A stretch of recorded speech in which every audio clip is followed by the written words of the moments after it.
तारागढ़ खैरिया में आटा चक्की मोटर फिटिंग करने के लिए साइड से जाते हुए यह तारागढ़ का पुलिया और हम जा रहे हैं अभी। ये सर्विसर की आटा चक्की है और इसमें पार्ट सर्विसर के नाम से ही है और इसमें मोटर है विंटेक की 2 HP की कॉपर मोटर है और इसका आटा पीस के आपको बताएंगे वीडियो के लास्ट में।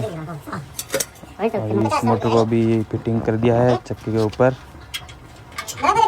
और इसमें ये इसका स्टार्टर है ऑन करने के लिए।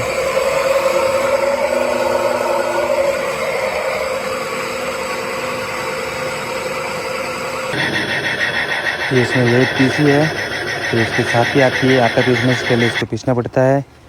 ये इसका आटा हमने पीस के कस्टमर को बता दिया है और इसी प्रकार के काम के लिए आप हमें संपर्क कर सकते हैं।